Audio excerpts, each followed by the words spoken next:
Chaque minute qui passe nous rapproche irrémédiablement du très fatidique 23 décembre.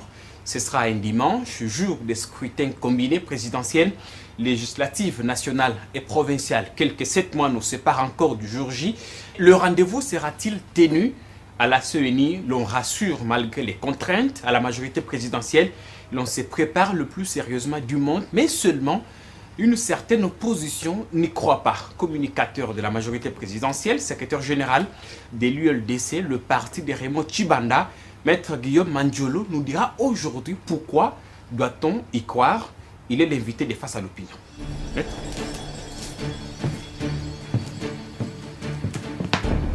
Bonjour, bienvenue. Merci. Prenez place. Comment allez-vous? Ça va, ça va. Comment se porte le parti, l'ULDC? L'ULDC en pré-campagne, en fait, nous sommes en train de travailler sur le terrain depuis plus ou moins 2 ans pour l'instant. Après mon retour de Kananga, après la conférence sur la paix et la réconciliation qui s'est passée à Kananga. L'année passée? L'année passée, à laquelle j'ai participé assez largement dans la mesure où j'ai présidé la commission sur la réconciliation, les aspects d'ordre humanitaire. Et j'ai profité de l'occasion aussi pour voir mes troupes en ce qui concerne les territoires ou l'espace du Kasaï en général, Kasaï central en particulier. De sorte que bon, nos troupes sont pour l'instant sur le terrain et travaillent pour les élections. Donc nous nous préparons ardemment à pouvoir avancer vers ces objectifs qui sont ceux de pouvoir tenir les élections à la fin de cette année-ci. On va continuer, mais tous ceux qui sont passés par ce fauteuil ont toujours été soumis à cet exercice. Vous commencez par regarder la caméra juste en face de vous. Dites au public si vous êtes prêt à convaincre Maître Guillaume. Oui, je suis prêt à convaincre parce que je suis dans une dynamique qui est celle de pouvoir aller aux élections. Je me suis préparé par rapport à ça. Mon parti s'est préparé par rapport à ça. Le mot d'ordre du chef de l'État, qui est l'autorité morale de la majorité, va dans ce sens-là. Dernièrement, il a réuni toutes les troupes à Kingalkati pour dire que l'option qui avait été élevée, c'était celle d'aller aux élections. Et par conséquent, nous nous préparons par rapport à ça. Et cela depuis très longtemps. On a fait non seulement par rapport à ce que j'ai dit ici concernant la conférence ou en marge de la conférence qui s'est tenue à Kananga, mais en plus de ça, l'enrôlement, on a été sur le terrain pour pousser nos troupes. La situation sociale ou sociologique, au fait, du Bantou, prévoit que lorsque vous sollicitez quelqu'un pour une activité quelconque, vous créez une sorte d'intimité particulière, d'harmonie, qui peut produire les fruits par la suite. Il s'avère simplement que nous avons été solliciter les populations sur le terrain pour les amener à l'enrôlement.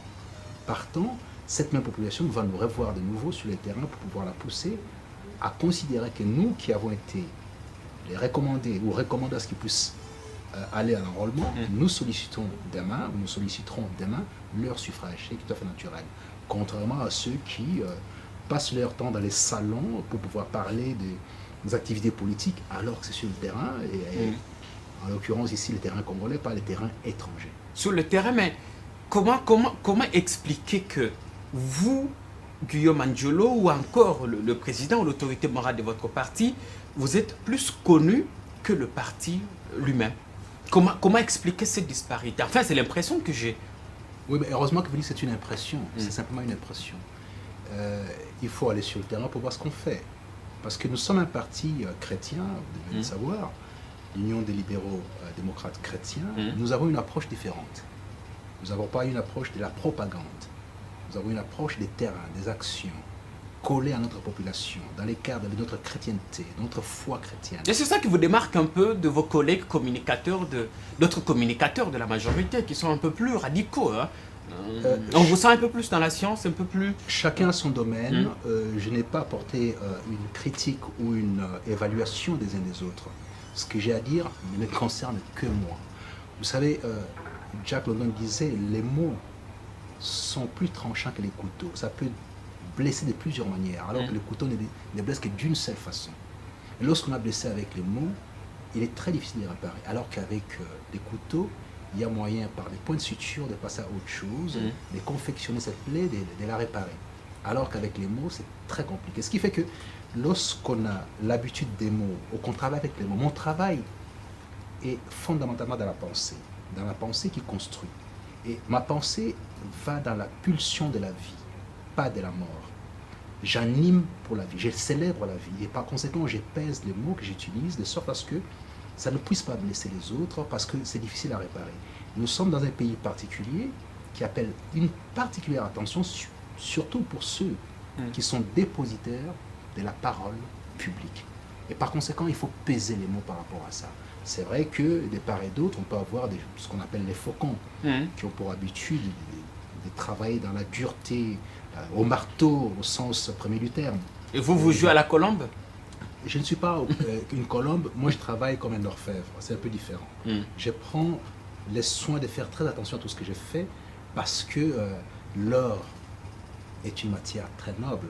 Il faut le travailler avec énormément d'attention. Parce que je suis en train de dire ici, je suis pour la pulsion de la vie et non la pulsion de la mort.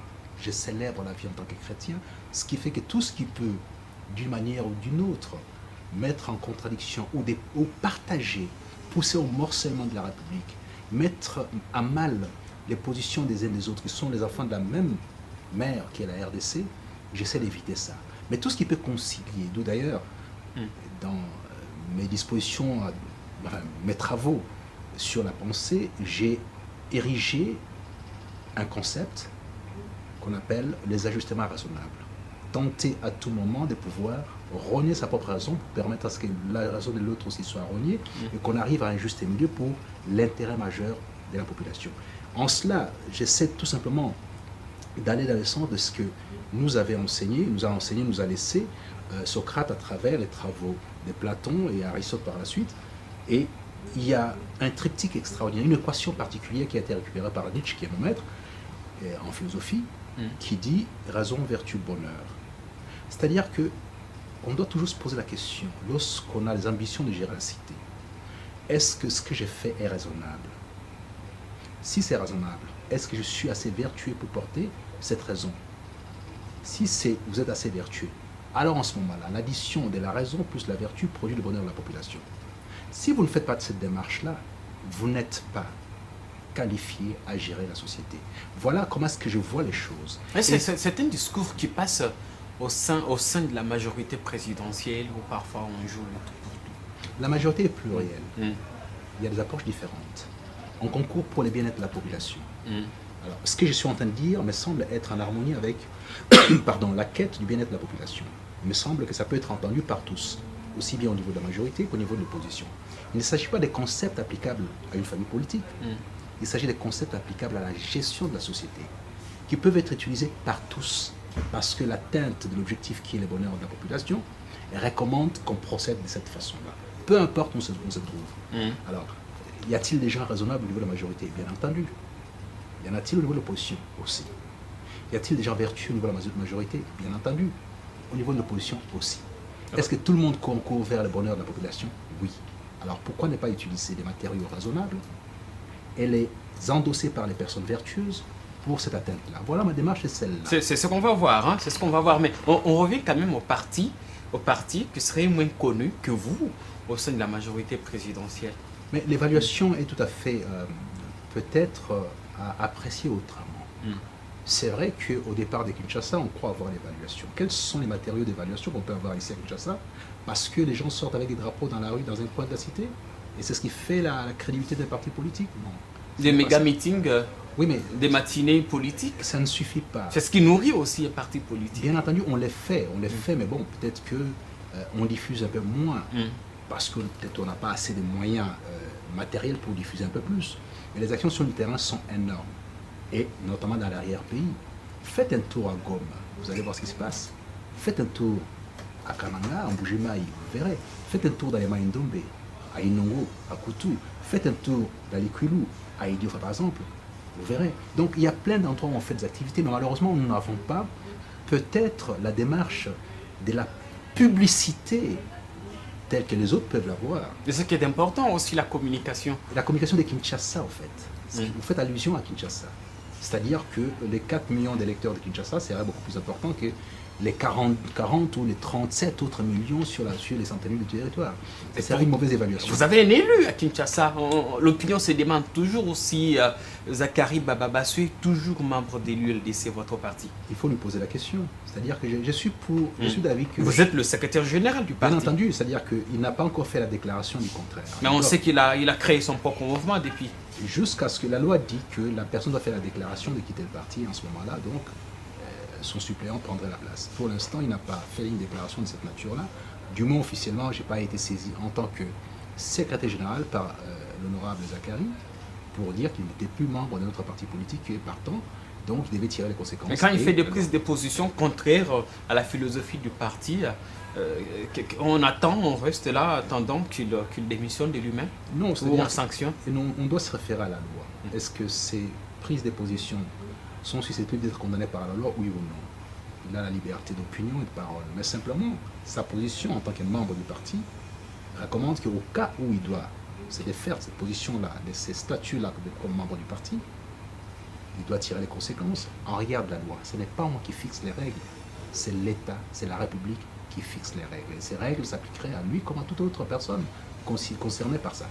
Alors, vous êtes en même temps porte-parole adjoint de la plateforme ABCE, Alliance des bâtisseurs pour un Congo émergent, avec Athanas Matenda et Trifon Tchinké Moulumba et bien d'autres. Donc, en quelque sorte, l'ULDC, qui n'avait que 2 élus aux dernières élections, compte gagner trop gros aux prochaines élections. Mais attendez, vous savez très bien dans quelles conditions on a eu ces élections-là, quelle était l'issue des élections. Et que finalement nous nous sommes retrouvés quasiment tous, y compris une voix de majorité, à la Cour suprême. Parce que les choses ne s'étaient pas bien passées. Parce que les gens qui avaient été élus normalement sur les terrains et sont retrouvés écartés de leur position. Mais c'est vous-même à la majorité présidentielle qui avez dit qu'il y avait évidemment des irrégularités, mais qui n'affectaient pas, qui n'entachaient pas la crédibilité des résultats. Dans l'ensemble, la crédibilité, effectivement, n'était pas entachée. Alors, en fait, dans l'ensemble, on peut dire à plus ou moins 55-60%, surtout pour l'élection présidentielle. Mais au niveau de la députation, je pense qu'on était peut-être autour de 55. Voilà, à ce niveau-là, si on a été emporté par cette vague extraordinaire des irrégularités et que l'ULDC a été quasiment parmi les top 5 de ceux qui ont vécu ça. J'ai fait plusieurs plateaux pour en parler. J'étais à la Cour suprême pour en parler. Et ce qu'on a fait au niveau de la Cour suprême était notamment contre certains partis de la majorité. C'était majorité contre majorité. Un peu comme les films Kramer contre Kramer. C'était entre vous, des loups qui se mangent entre eux. Mais vous savez que l'homme est un loup pour l'homme. Dixit, le Léviathan et Hobbes, l'homme est un loup pour l'homme. C'est pour ça que cette fois-ci, on doit prendre des précautions pour que ça n'arrive plus. Mais simplement, nous avons été dans une très mauvaise disposition, attaqués de toutes parts. Je ne sais pas pourquoi, mais tout ça doit être corrigé prochainement. Notre place est prépondérante au niveau de la majorité. L'AMP, parmi les premiers créateurs de l'AMP, parmi les 12 personnes qui ont créé l'AMP, ou 10 personnes, Raymond Tshibanda y était. Et par conséquent, il y a une place qui lui est conférée par ce travail qu'il a accompli à côté du chef de l'État. Il pèse comme personnalité ou comme responsable des partis. Mais on a plus l'impression qu'il agit en personnalité. Les deux. C'est pas puisque nous n'avons pas la pratique des méthodologies un peu particulières et que notre poids doit être déconsidéré. Il y a simplement la réalité que celle-là, à un moment donné, étant liée à la foi chrétienne, avec un comportement plutôt qui est d'une nature liée à la rectitude, il nous est difficile d'employer certaines méthodologies. Vous avez presque les mêmes attitudes, hein, vous, l'autorité morale de votre parti. Vous savez, ce qui ressemble s'assemble, n'est-ce pas? Non, j'ai trouvé en M. Raymond Tshibanda une orientation à la fois idéologique et l'essence de l'État très élevée. Sans compter qu'on a un partage de la passion pour la RDC. Je suis né pour travailler pour la République. Mon père a fait partie de ceux qui ont signé l'acte de la table ronde. Et il m'a enseigné, j'ai été choisi dans la famille pour exercer, participer à la gestion de l'État, accompagner l'État, servir l'État. Nous sommes dans ma famille les commis de l'État. Et quand je tombe sur M. Ramon Tchibanda, qui est aujourd'hui un mentor, une sorte de guide, c'est lui qui m'a appelé pour venir ici. Je ne voulais pas rentrer tout de suite au pays. Mais en plus, avec des salaires modestes, je pouvais avoir mieux ailleurs. Mais simplement, la passion pour la République nécessitait mon retour. Je suis venu à côté de lui, j'ai beaucoup appris. Il m'a appris, il m'a orienté.